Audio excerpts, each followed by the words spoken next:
ruta 81 Oeste y cuya pisada abarca la totalidad de la región americana, desde Canadá hasta Tierra del Fuego. Está en perfecto estado de salud, al igual que el primer satélite.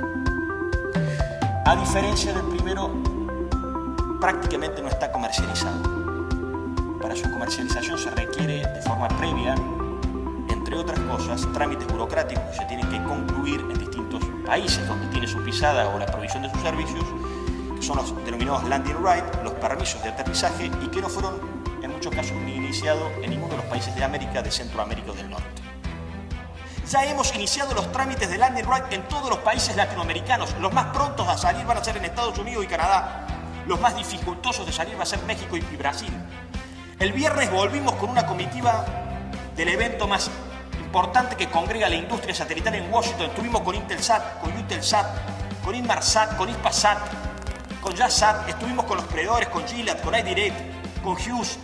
Hoy ya estamos haciendo pruebas técnicas para ver si es posible acelerar los landing right de Estados Unidos, los landing right de Canadá, y poder comercializar los 154 MHz de banda KU que tenemos fija en la pisada norteamericana.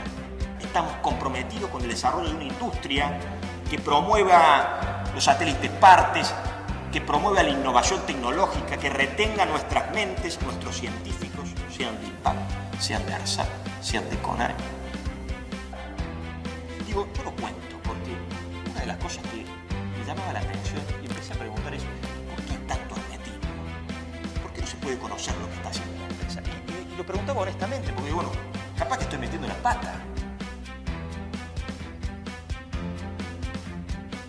Decir que los recursos son sagrados significa también decir